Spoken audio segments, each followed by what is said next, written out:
And welcome to the Durrington Research School Implementation Plan training. So the purpose of this is to help you produce a robust and effective implementation plan. And the purpose of that is to take forward what you've done so far as part of our 3-day training programs. These implementation plans are really the outcome from the CPD you've been doing with us. So the purpose here is that you sort of create something that is going to then lead to real long-term sustained change within your setting. And these implementation plans are really the vehicle to start that change. Now, it might be you've already started implementing in your settings, and obviously that's absolutely fine. And that can all go into this plan. It will form the basis of it. But also we want these plans to create something that is going to be sustained. And one of the main messages within implementation is to see this as a process, not as an event. Implementation is very hard to get right. There's a whole science behind it. And we want to see these as 2 to 4 year projects potentially. And a really robust plan is a good way of ensuring that works. So what I'm going to do here is I'm going to talk you through how you can create these implementation plans. This particular video isn't designed to be watched all in one go. So please pause it at various points and I'll tell you when are good moments to do that. Also, it's really important you have either an electronic version of an implementation plan, a blank one, or a paper version so that you can be kind of filling it in as we're going through. I'm going to provide some examples. One I've done earlier, a Blue Peter one, on metacognition. I'm also going to have this blank one that you can see on the screen now that we're going to kind of work from, and I'm using chunks from the Implementation Guidance Report produced by the EEF. So that's available online as a PDF. So please also download that because it's really useful, and I'm going to reference it a lot. So I'm going to start by kind of going back to basics around implementation itself. It's something as schools, as colleges, as educational settings that we've been notoriously bad at. So what generally happens is people get very excited about an idea. Everyone gets on board. We plow ahead with it, and then kind of 6 months down the line, it's changed beyond all recognition. Some people are doing it, some people aren't. In a lot of cases, it's kind of been put to the back burner. And then in a further 6 months, it's just a vague memory. And we really want to avoid that. So we want to make sure that the training you've been doing with us on whatever field that's been is going to lead to genuine sustained change for your setting and obviously the young people that you serve. Implementation, as I said, has a whole science behind it. And this particular guidance report that the EEF produced is perhaps, I think, they're most useful. So it's all about how we can implement. It's not about any one particular educational theory or idea. It's about how can we put these ideas into practice, make this evidence-informed, these evidence-informed ideas a reality. So within that, you have this structure. So this image here, what it gives you is the sort of implementation process on a piece of paper. So basically there's 4 sections to that: explore, prepare, deliver, and sustain. Okay, so far with our training with us, you've been really here in the explore phase with a little bit of this other stuff going on very tentatively, but essentially you've been in the explore phase up to now. So really that's building your understanding, your knowledge, your literacy with whichever particular area of evidence-informed practice you've been receiving training on. So hopefully you've got to a point now where you've been able to identify within that which particular problem within your setting is the training you've been receiving best placed to solve.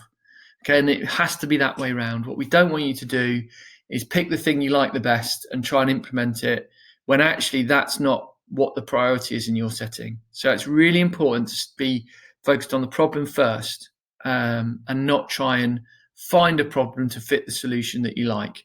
Okay, so it's all about identifying that key priority that is amenable to change. So what that means is the actual the kind of base groundwork has been done in order to allow that change to happen. If I show you this, the foundations for good implementation. So before we even get to explore, we've got to think about these things. So treating implementation as a process, not an event, which is something I've said, but also that there's a leadership environment and a school climate that's conducive to good implementation. So if your school's not quite ready for that level of change, or that the nature of the change you want to put in place, now's not the right time to try that implementation. You've got to look at your context and think, okay, have I got the staff? Have I got the leadership capacity to make this happen? And if I haven't, I've got to look at in another place for now. Because if you try and implement something when basically the setting's not ready for that change, it's not going to work. Sorry, my radio's on. I'm actually in school on duty at the moment. So the next part is to systematically explore programs or practices to implement. So that's kind of what we've been doing. We've been looking at all of this research evidence, trying to make it practical, contextualize it, knock it around, discuss it. And that's what we've been doing. Hold on, I just turned my radio off. That's kind of what we've been doing up to now in our training programs. The next thing is to examine the fit and feasibility within the school context. So we would have been doing a lot of this on day 3 if we'd have had that opportunity. Obviously, you're going to have to do some of that yourselves, which is really making sure that, as I said, your school is ready for that particular type of change. And then the next part here is the prepare section. Okay, so in the prepare section, this is all about creating this plan, getting this plan ready for implementation. And that's the bit I'm going to kind of talk you through, is creating this logical plan. I'm just going to pause the video there for a second and come back.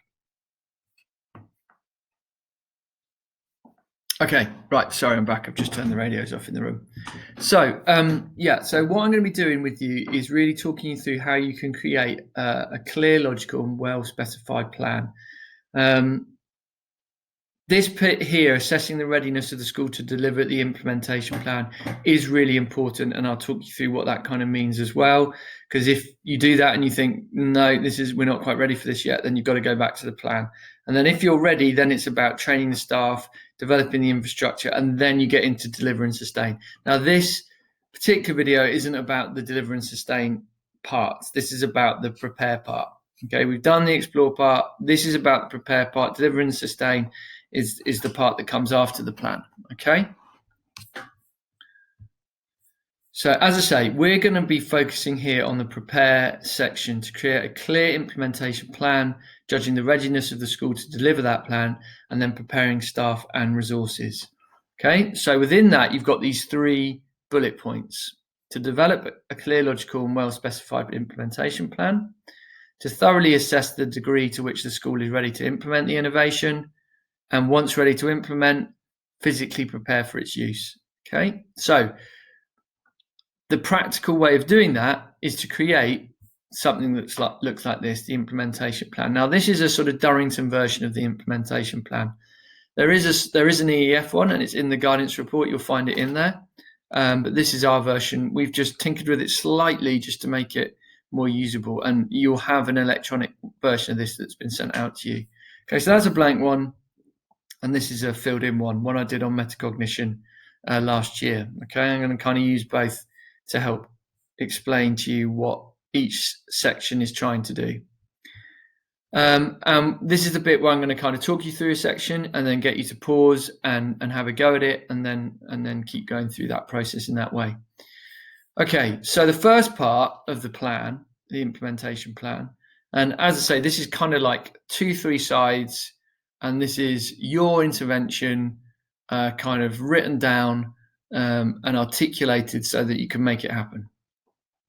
So the first part here is, what is the problem you're trying to address?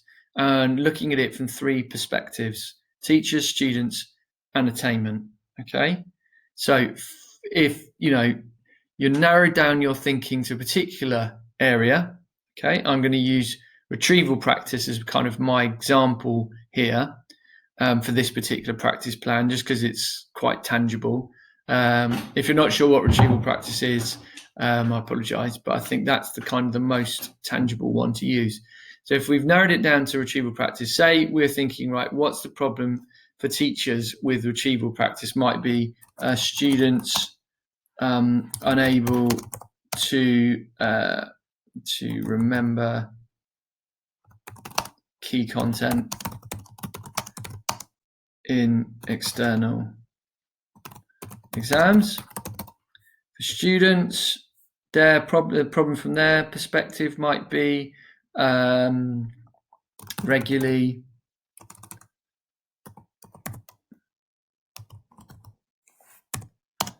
failing to recall key knowledge to support future learning. And obviously attainment, it might be, obviously the problems linked to not having the knowledge to hand in an exam. So you'll be thinking about, right, what is the problem connected to this idea from these different perspectives? If I show you now my metacognition one, and you can see I've got a fair few in each area, okay? So for metacognition, the problems I could see from a teacher's point of view is they were taking on the majority of cognitive work being done in the lesson, that students were failing to enact learning when not under direct supervision, and there was an ineffective articulation of complex subject-specific processes. So when it got really into the complex stuff, teachers weren't able to really kind of articulate that process effectively. And then you can see from the student point of view, the problems that I'd identified, and from the attainment point of view, the problems that I'd identified. Okay, so I'd like you at this point to pause the video and fill in that first section of your implementation plan. So do that now. Okay, so we're starting back up again, and hopefully you've done that now. You've got that bit filled in. So whichever your really tight area of focus, and it's important to say that you want your area of focus to be quite specific and quite narrow if you can. The best implementation plans are the ones with the tightest focus, I think it's fair to say. So once you've done that, the next thing is what is this part here, the intervention description. Okay, now the key phrase within that is this: active ingredients. Okay, so this is what we call our non-negotiables. So these are things that if you take these things away, it is no longer that intervention, it is something else now. Okay, so the example that the EEF uses, like a Battenberg cake. So when is a Battenberg cake not a Battenberg cake? What must it have? Is it the colour? Is it the marzipan? Is it the four sort of squares in the shape? What makes it a Battenberg cake, and when does it become something else? You've got to identify that within your intervention. What are the things it cannot do without? This takes time, and actually is quite a sort of long-winded process to really work out what that is. So for me, for metacognition, they were these. So 6 things. You're going to find it's not going to be very much more than that. I would say it's going to be between kind of 5 and 10 actual things for your intervention description. No more than that. So mine were to fully understand metacognition as a 9-part model. So I really wanted to say, right, they've got to actually get it. They need to know what that metacognition actually is, and they all need to understand it in the same way, which is a massive piece of work. That teachers take account of the aspects of self-regulated learning when designing curriculum, because I felt without that, if it wasn't feeding into curriculum work, it wasn't going to really have the impact it should.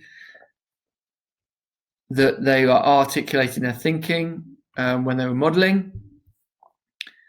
That they're using the 7-step model. Now, if this won't mean much to you if you haven't done metacognition training, but that's fine. That students were taught metacognitive processes in order to change their behaviour. to that of reflective learners, and a shared language existed between staff and students around metacognition. So I was saying basically for my intervention around metacognition to work, those things had to be in place. And if they weren't, then metacognition, wasn't being implemented in the way that I wanted it to be. Okay. So what I want you to do now is, again, pause this video and come up with your 5 to 10 active ingredients that describe your intervention. Okay, so do that now. Okay, right. So the next part of the implementation plan is to think about these implementation activities. So this is like your nuts and bolts. This is what it actually looks like on the ground. Okay, this is what's going to happen. And so this is a really this is perhaps the biggest chunk of the implementation plan. It's the longest bit because this is actually getting into the nuts and bolts, the nitty-gritty kind of day-to-day work that you're going to do. And it can be quite hard to find the kind of language to articulate that about what that's going to be. So what you want for that is this section of the guidance report. Okay, so let's just see which page is page 23. So on page 23, you've got examples of implementation strategies. So there's lots of these. So a really good starting point is to go through these and just tick across them if they're things you would or would not use for this particular intervention. Okay, now there's quite a lot of them, as you can see, and some of them aren't going to be appropriate in your case, and that's fine. You're only going to use a select few, but what it does do is it allows you to kind of articulate what this is going to look like. So although some of this stuff may look a bit jargonistic in places, it's actually really useful for creating this structure. So for my metacognition plan here, for example, if I go back to this before I just talk you through that. So it's in 4 areas: training, resources, monitoring, and coaching. Okay, so training, who you're going to train, how you're going to train them. Resources, what's the stuff that you need. Monitoring, how you're going to do your checking. And coaching, how you're going to sort of make sure that the people involved are kind of in this with you and are doing it in the way you want them to do it. Okay. So, for example, if we take training first of all, one of the things I said I was going to do is create a learning collaborative. Okay, so if we find that on here, create a learning collaborative, there it is. So that is facilitating the formation of groups of staff, students, schools, and foster a collaborative learning environment to improve implementation. What that's going to look like for me is leading staff who have chosen metacognition as the focus of their inquiry question. That's part of our appraisal here. And this group will be key in implementing metacognition and with fidelity. I'll come back to fidelity and what that means in the next section of the video. Okay, so that's one of my activities that I'm going to be doing to make sure metacognition is being implemented in the way I want it to do it around training. So you can see I've got a couple of things for each section, a couple of things for training, a couple of things for resources, a couple of things for monitoring, a couple of things for coaching. All right. You might have more, you might have slightly fewer. Okay. Now, an extra bit here is in terms of our ongoing support for you as a research school with your implementation, what we want to do on your implementation plans is to actually identify sections where within the implementation activities, where you'd like us to provide some further ongoing support for you. Okay. So for example, it might be here that with the conducting ongoing training in resources, you might think, yeah, that is an area where I would really like the research school to support me here.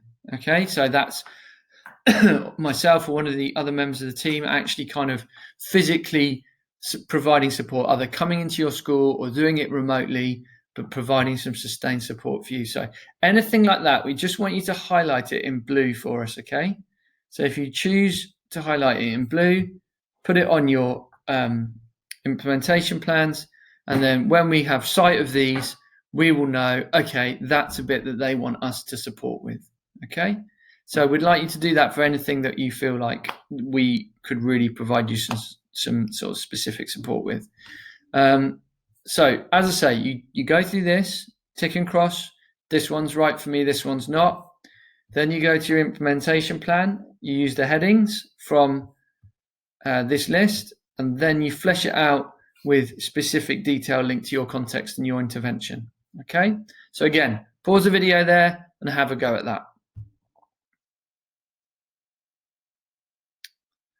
Okay, right, so you should have been working on this for a fair bit of time now. These are lengthy bits of work that, several hours of work goes into each of these that you do, but they're useful for a long time afterwards, so it's worth the investment.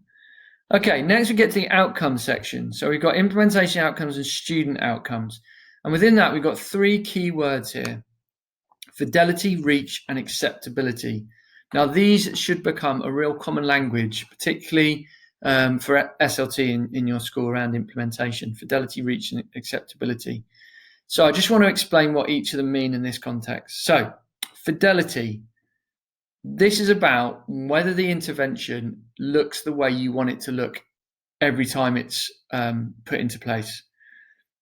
So what we'll find a lot with implementation is things mutate.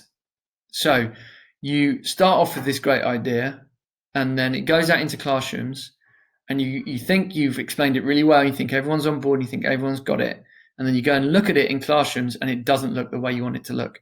Okay, so an example would be, with retrieval practice, you might think, okay, I've got retrieval practice, everyone knows what they're doing, and then you go and watch someone do a retrieval practice quiz, and at the start of the quiz they say to the students, right, you can look back in your books to find the answers.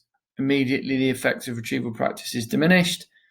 It's lost fidelity. Okay, it is not the intervention you want it to be. Okay, it's changed. So that's what we mean by fidelity. Is everyone doing the implementation with fidelity? Does it look how you want it to look? And it's a real key outcome that happens, right? Okay, reach. Is the intervention getting everywhere you want it to get? Okay, is it getting to those murky corners of the school? Or is it just the people that you knew would do it, they're doing it, other people are not? So is it having the reach, and how are you going to get the reach? Okay, is it everywhere you need it to be? And the last one is acceptability. So have you managed to convince everyone that this is worthwhile? Because let's face it, teaching can be a bit of a subversive profession at times. If people don't really agree with it, once their classroom door is shut, it's very hard to control what they do. So have you got that acceptability? Have you convinced people that this is worthwhile? Okay, both from their time point of view, but also how it's going to help. Okay, so you need all 3 of those. You need fidelity, reach, and acceptability in order for your intervention actually to take hold, okay, and for your implementation to work. So this part in the plan is split into short, medium, and long term. Okay, so you can think about it in those 3 ways, and then it's split further into fidelity, reach, and acceptability. Okay, so again, if I flick back to my implementation plan on metacognition, so fidelity, say my short-term outcome is that the interventions are designed in line with principles, and I've got to think, right, how am I going to do that? Like, am I working with curriculum leaders, working with individual staff? Do I use particular key people within departments that I know are on board with this? How am I doing that? Medium term, how am I getting fidelity? That the interventions are taught and used in line with the principles. And then long term, students are exhibiting the behaviours of, of reflective and self-regulating learners. Okay. So I've got those, that's just for fidelity, right? And that's how I'm going to recognize that the interventional metacognition is being done with fidelity, because if students in the long term exhibit the behaviours of reflective, self-regulating learners, I know that this intervention has been done right. Okay, so that intervention will prove to me that I have fidelity. Okay. And then, it would go on for reach and acceptability from there. Okay, so as I say, these are outcomes. This is what you will see in order to prove that you have those three things: fidelity, reach, and acceptability. So you have to think through, this isn't sort of something you can take from anywhere. You've got to think this through and write them. But what do I want to be seeing in the short, the medium, and the long term, so that I know my intervention is what it needs to be? Okay, so again, pause there, write that bit. Okay, final section then is about student outcomes. Okay, so this is not the outcomes just of the implementation, but what you're going to see from students. Now, this is fairly brief in my particular intervention, because I think for me, this is my implementation plan. I could list every single metacognitive behaviour that I'd want to see in students here, but I felt it wasn't sort of necessary for me to do that, because this isn't, as with something I haven't said, is these implementation plans are really for you. They're your plan. They're not necessarily something you're going to, in fact, they're probably not something you're going to share with staff. Okay, they're for you to sort of as a check of how you're getting on. So can be some shorthand here. And there certainly is in this section for me. I'm not putting everything I want to see, but I'm just putting what in the short, medium, and long term do I want to see from students. So short term for me was taught how to become metacognitive in different domains. Medium, reflective about their metacognitive knowledge and regulation. And long term, are reflective about their learning and self-regulate without teacher intervention. And yeah, it's a bit lofty perhaps, but that's my long term kind of outcome that I'd like to see if metacognition is being implemented in the way I want. Okay, and you can obviously work those out for yourself. So final thing, do that bit, pause the video here. Okay, so last bit here, just before I leave you to tweak these and get them as you want. One thing I would say is, as you go forward with these plans, what you can do is you can start to rag them. Okay, so you can start to look through and go, okay, yep, making training dynamic. Okay, that's kind of, I'm on board with that. That's going really well. I'm going to give that a green because I've done that. Okay, this part here, not so sure. That's less good. Okay, so I'm going to give that an amber. And then so on, and any bad bits would be red and so on. So that's a nice way of coming back to these and making them a live document. Also, don't be afraid to change them, because, they probably are going to change. The priorities are going to shift. You're going to need to use this as a working document. Don't feel it's set in stone, and be prepared to change it and update it. You might want to use some dates on there as well. Some timelining stuff might be useful for you, depending on how you see this. But yeah, just remember where this fits into the grand scheme of things. This is here. This is the preparing for the implementation, and then deliver and the sustain comes next. Okay, but this implementation plan, if it's done right, is the bedrock for that work. Okay, so these are really important documents. As always, with any form you fill in or document you create, they're only as good as what happens next. So hope that was useful. Any questions, obviously come back to us, but good luck in writing your implementation plans.